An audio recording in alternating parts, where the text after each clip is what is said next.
Voilà, c'est ça. mbokk yi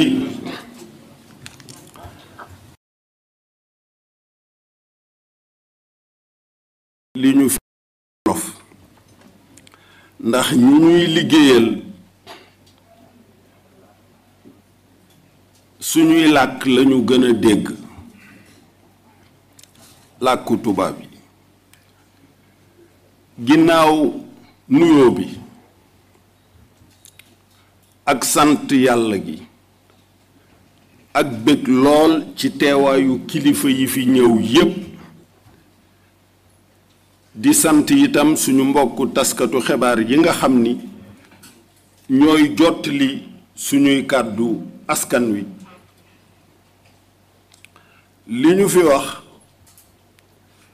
dafa am seen soxna su ma woo ne ma waaw li ñu la jox moom nu mu tudd ma ni ko conseil économique social environnemental mu ne ma gudd na de mbaa diisewul noonu ma ni ko kon del wax CES rek boo nee CES rek puisque ñii dañ naan CSE ñii naan mais CES moo gën a yomb boo jëlee taxi boo ne ko voilà ñii ne 16 mais man daal CES comme ndaw si bi ma ko nee 16 daf ni ma CES ma ni ko CES baax na 16 lu ñuy liggéey pour askan wi daf ko war a xam war koo mën a tudd may rafetlu seen teewaay yéen ñépp di rafetlu dogal bi suñu boroom dogal suñu waxtaan président de la république ak man jur ñu jàpp ne fi suñu réew toll li mu laaj du kii taxawe nii wante mooy boole suñuy xalaat boole suñuy doole suqali suñu réew muy décision bu am solo boo xam ni jur na nag coow lu bari wante coow li muy bari lépp ñett rekk la benn bi mooy ñi nga xam ni dañu ma sopp yéene ma jàmm mbir mi xew bett leen ndax du lu ñu mënoon a waxtaaneek ñoom avant muy sotti ba nuppi ñuy xalaat naan waaw ñun fi ñu la yéene woon di ko séentu ndax lii du ci doon gàllankoor ñooñu li may dalale seen xel mooy li ma samay kilifa jàngal Sëriñ Muntaxa daf ni ma sa boroom moo la gën a xam sa bopp moo la gën ci sa bopp kon bu wareef taxawee defal rekk sama nijaay Sëriñ Cheikh daan wax ni nit ki bu bëggee noppalu day nangul yàlla xareñam ci namm-nammam lu mu namm ci moom rekk mu ñaan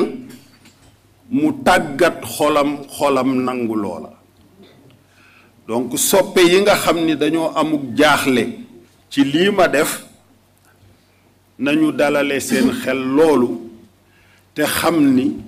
namm boroom ci jaam romb na pexey jaam ñaareel bi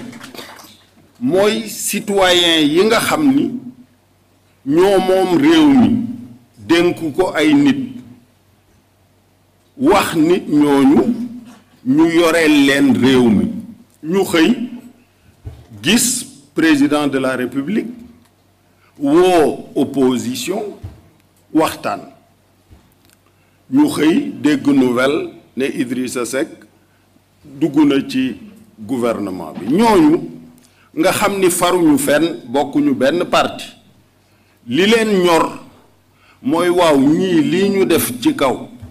seen bopp lañ ko defal pour régler seen problème yi bopp walla ñun lañu bëgg a saafaraal suñuy jafe-jafe ñooñu li may dalale seen xel mooy ñu gëstu suñu jaar-jaar gëstu fi président de la république jóge ak fi mu egsi gëstu fi ma jóge ak fi ma egsi bu ñu ko seetee ba seetantal ko dinañu xam ni kenn ci ñun sañu la bañ a bàyyi xel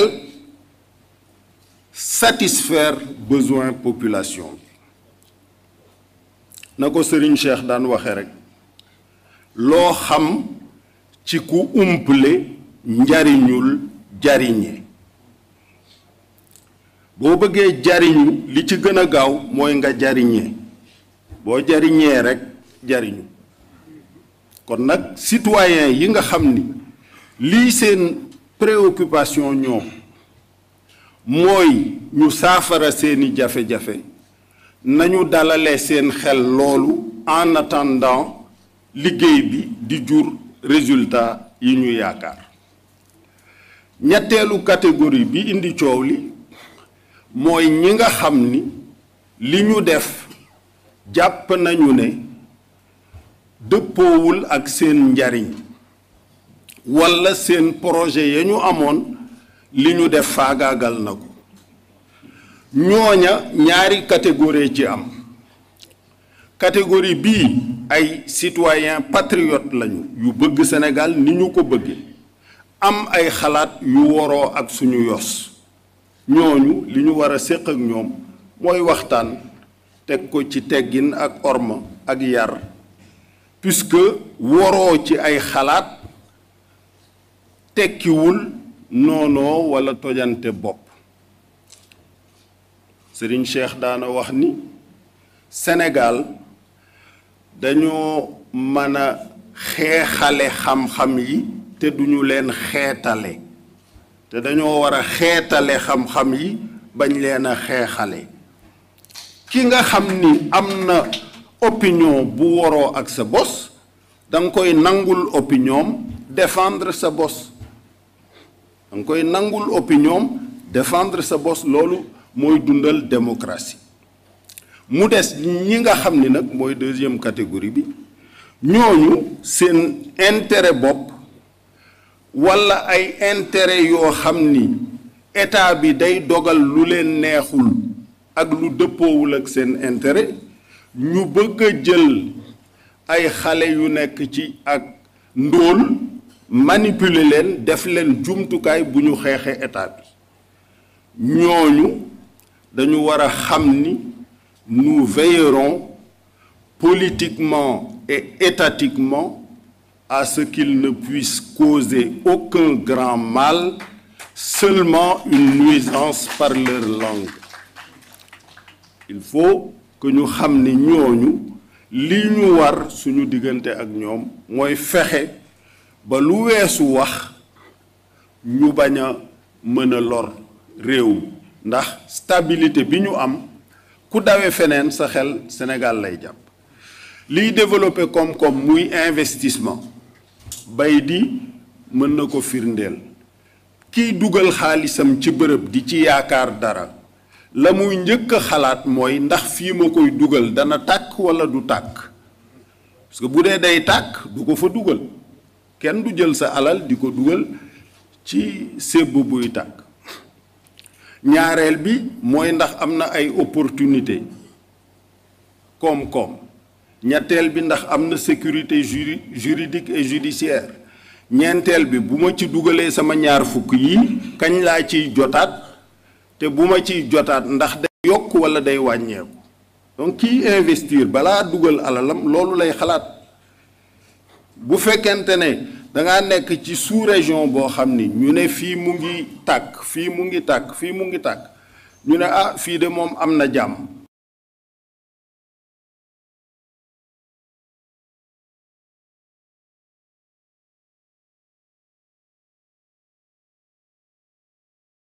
te lii ñu def pour sàmm suñu jàmmu réew ci la ñépp di mujj ku yebu xool li xew feneen te ku bàyyi sa bopp ak yàlla vraiment doo def ay calcul di wax ne lii ak lii moo am Famara Ibrahima Sagna nga xam ni vraiment yàgg na ma xelal daf ma wax bërki dem mu ne ma nit ki ñett la suñu boroom tëral mooy yéene jëf ak dogal yéene ak jëf mu bàyyi ko ci suñu loxo dogal yàlla téel ko boppam yéene naal am projet jëf li nga mën lépp pour projet ba antu nangoo dékku sacrifice ak coono ya mu laaj pour mu antu boo defee ñaar ñooñu ba pare am na leneen luy xew loo dul yëg luy tax projet ba antu wala mu bañ a antu donc ku weddi seetal bërki démb Ouattara présenté Gon Coulibaly premier ministre am ne mooy candidat am wane ko parti ba investir ko ñépp ñetti weer des ci suñu borom ñëw ak dogalam Gon bokkatul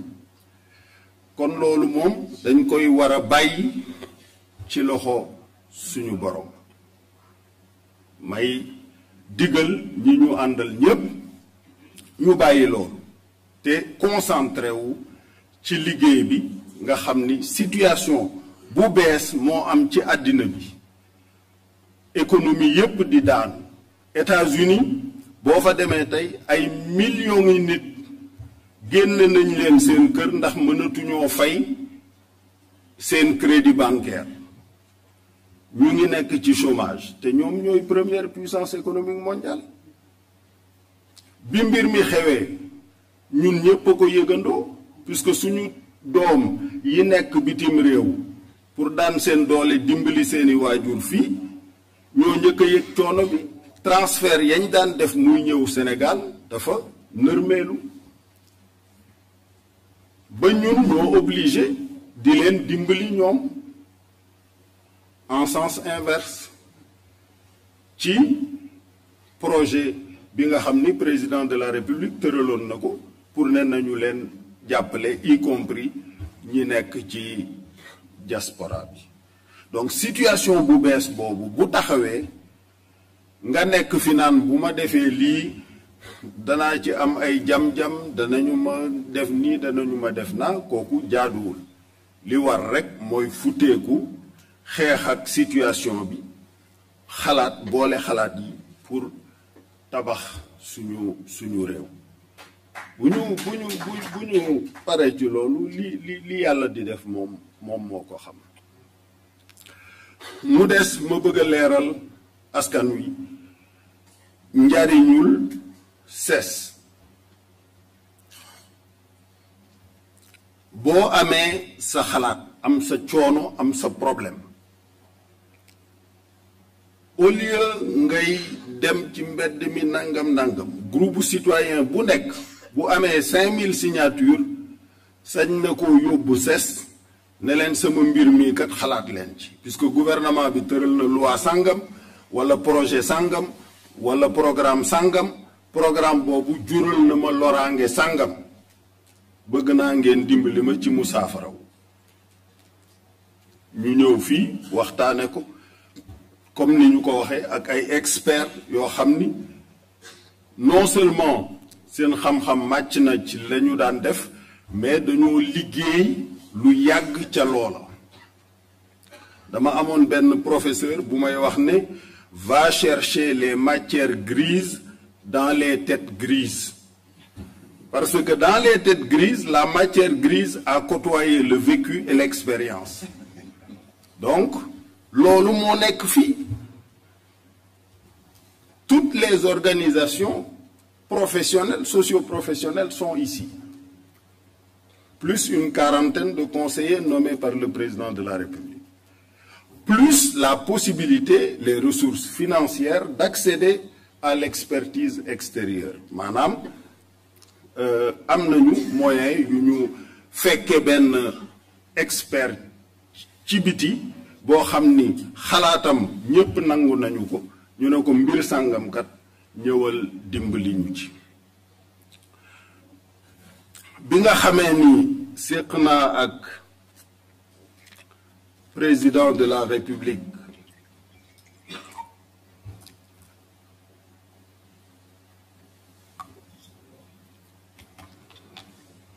waxtaan bu yaatu pour seet lan mooy ay directive am maanaam nan la bëgg ñu liggéeyee li mu ma njëkk a wax mooy lii ngeen tudde mbëkk mi maanaam xale yi dem ci géej gi nañu ci réfléchir nu mu gën a gaawe xam lan moo ko sabab est-ce que ñàkk liggéey la programme emploi yi nangam na mais daal nañu ko gëstu na mu gën a xóote jox ko ci suñuy xalaat donc loolu sujet la boo xam ni danañu ko waxtaane fii mbënd mi inondation yi loolu war nañu ko waxtaane indi ci ay saafara mbël mi maanaam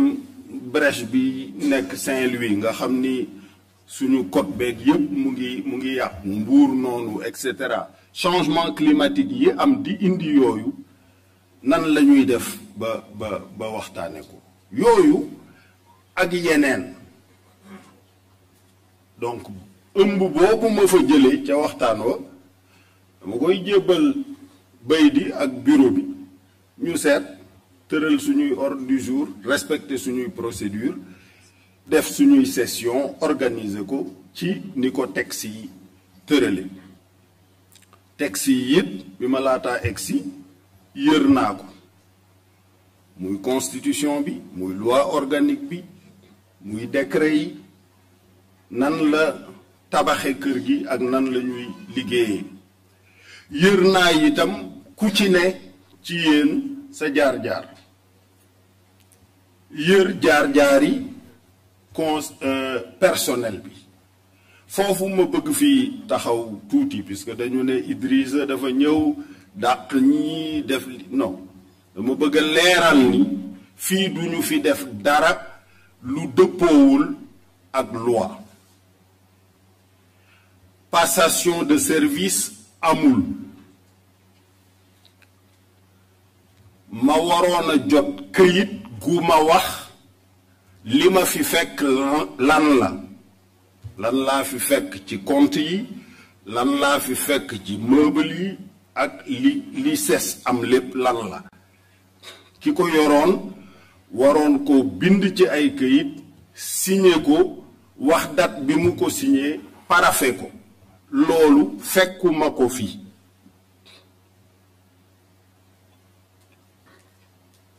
bi ma ko fi fekkul itam wax naa ko ki ma ko war a wax mu ni ma defal sa situation de référence ci loolu laa santaane fa la yem mais fuyewuma gestion ma sàmm taluma loolu li ma tal mooy ëmb ba ma jëlee ci waxtaan wi ma jéem a seet nu ma koy lijjanti mais daal lu dul ma dem ci bibliothèque bi ci archive yi seet yan xalaat la fi Aminata Tall def yan xalaat la fi Aminata Touré def yan xalaat la fi Famara def yan xalaat la fi Boissier Palan def Magatte Lô Guirassy et cetera pour jéem cee jël bala may wax loo xam ni ndekete defoon nañ ko bu yàgg te yëguma ko loolu dinaa ko def mais fouiller naan gestion bi nii loolu du sama liggéey du ma ko def bëgg naa leeral loolu bu ma defee daal situation de référence bu leer sant ko ñi ma ko war a sant man danaa ko signer daté ko wax ne lii laa fi fekk bis bi ma tàbbisee ci kër gi jox ko ki ma fi remplacer laaj ko ndax dëppoo naag li mu xam walla déet bu tontoo baax na bu tontuwul baax na wante werante du am xuloo du am jamonoy dajale la ñu nekk jamonoy boole la ñu nekk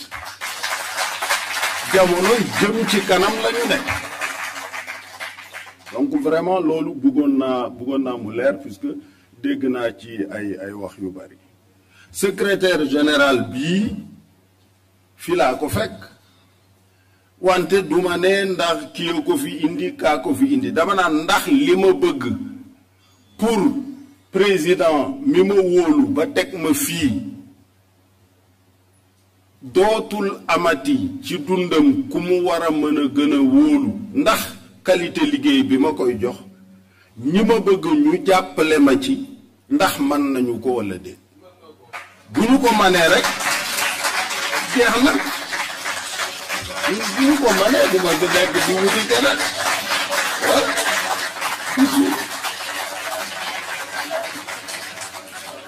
xam nga voilà loolu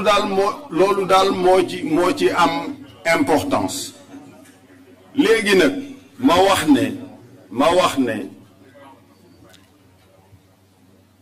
débat politique bi jeex na léegi vraiment puisque dañoo dem waaw am na ku sàkku woon ci man ma leeral ne ndax maa musa wax ne damay tas kër gi ma ne ko déedéet musuma ko wax bu ma ko waxee na ko génne fu ma ko waxee sama programme xam nga dañu ne dama bëgg ay aaya mais léeg-léeg daf koo laaj in jaakum fasiqun bi naba'in fatabayyanu bu saay-saay ñëwee bett la ak xibaar bala nga koo jël di ci juger nit leerlu ko ba pare ba mu wér la leerlu ko ba mu wér la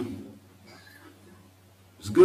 diw nee na ma nee na lii nee na laa nee na lii waaw da nga naan ko d'abord indil ma fi mu ko waxee parce que lu may wax ki ma yar ci politique daf ma daan wax je suis un homme nuancé je suis très nuancé bi may wax décret dootuma fal waxuma décret dootuma fal puisque loolu ci dogalu yàlla la ne dama ni fasatuma yéene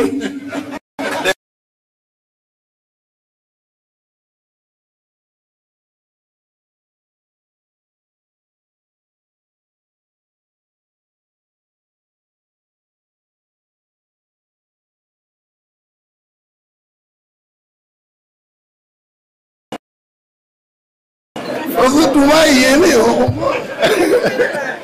puisque damay bàyyi xel dogalu yàlla man sama yéene laa moom sama yéene kay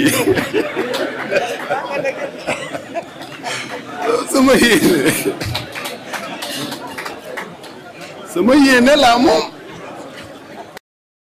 ak sama góorgóorlu ak samay pexe wante li ci des nag moom dafa am borom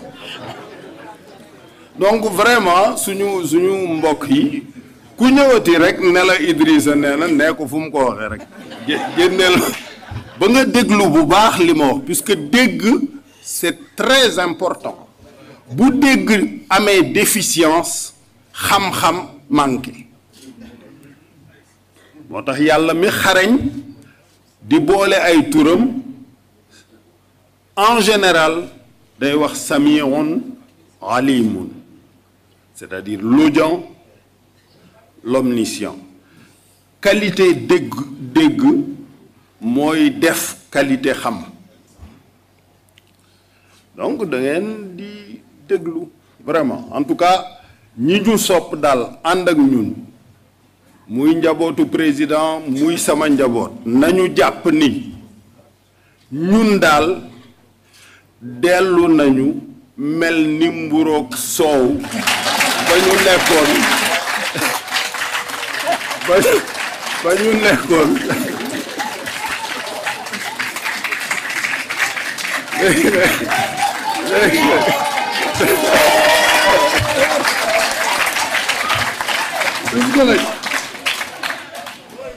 puisque nag loolu mooy dëgg gi loolu moo xew c'est-à-dire bi ñuy waxtaan ci njalbeen dañ doon wax yeneen xalaatuñu woon egg si fii dañ doon wax ay statut de chef de l'opposition dugg na fii génn na fii wante nag bi ñu xamee ni gindikoo am na gindikoo gi leer te wér kii xam na ci dara ca suñuy jamono waaw ñoo benn lañu woon voilà léegi nag jaar am na moo tax président Famara daf ma dénk ñaar bi ma ko ziyaare jee daf ni ma sama rak la ma la daan wax ba ñuy lijjanti mbiru Abdou Diouf ak Ablaye Wade laa lay wax mooy gumba du jommi léeg-léeg gumba du jommi puisque du gis li koy jommal ñi la bëgg a jommal bu ñu defee seeni pexe melal ni gisoo ko rek defal fatuus mu teg ci ne ma mu ne ma li ma lay dénk mooy ngeen fexe ba ràññee puisque dafa am ñoo xam ni ils ne sont contents que bu fekkente ne ñu ngi troubler les eaux am ñoo xam ni bu ñu xëyee suba ba ngoon dañuy nager dans les eaux troubles ensuite ñu jéem a fexe seeni kilifa nager en eau trouble ñun nag ku troubler sam ndox di ca feey boo ñu ca woowee ñu bañ ñu laaj voilà donc pour mu leer que liggéey moo ñu fi indi urgence yi bare na xale yi di ñàkk liggéey ñépp la metti c'est une priorité une surpriorité nationale économie numérique bii ñuy wax ci àddina bi suñu doom yi ca la ñuy dund ca tàngu Karl Marx ay économie révolution industrielle lañ doon wax ñoom ñuy théoriser l'exploitation de l'homme par l'homme révolution bii di ñëw nag muy révolution numérique l'homme sera presque économiquement inutile puisque l'intelligence artificielle va le remplacer dans la plupart des métiers loolu mooy li ñuy xaar ñu war a waajal suñuy doom ci loolu ensuite fii ki at ñu am ay ressources gazières pétrolières nan lañ koy def nan la ñuy fexe ba aaru suñu bopp ak suñu réew pour que ñeneen ñoo xam ni fu richesse yooya am ñu jéem faa indi ay jafe-jafe pour teg ca loxo ñu moytu loolu donc yooyu mooy li am solo léegi nag li ma wax mooy 2019 coow la jeex na compétition la woon électorale ku nekk saam sa programme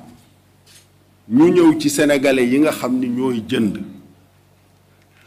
ñu jox kii 58 jox kii 20 séddalee ko noonu ba mu sotti waaw léegi kon coow loolu jeex na bi mu jeexee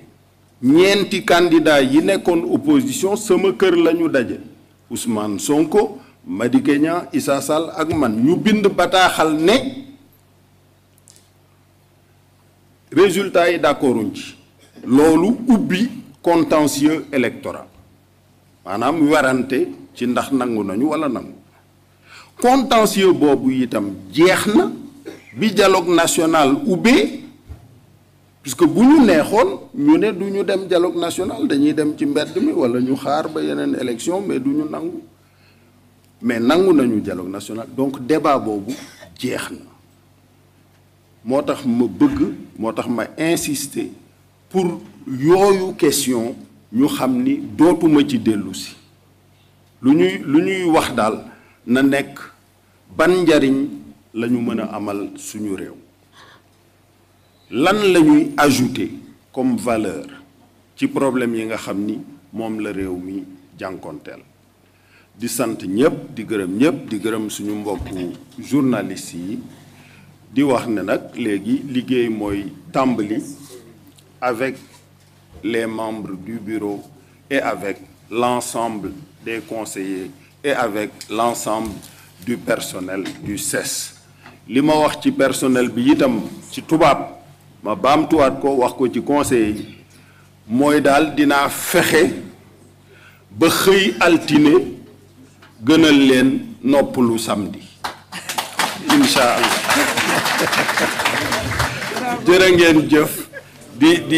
di sant bu baax suñu kilifa diine yi teew ak kilifa yi fi nekk yépp di sant xarit yi ak mbokk yi jërë ngeen jëf. Merci beaucoup, Monsieur le Président. Je voudrais demander à l'Assemblée de rester assis, le temps de permettre au Président de se retirer. Et je voudrais aussi informer les journalistes. Je pense que vous serez d'accord avec moi que tout a été dit. Et vu le cachet protocolaire de cette cérémonie, il n'y aura pas de point de presse avec Monsieur le Président. Merci à vous. Mais nous resterons en contact, Inch'Allah, prochainement. Avec la photo.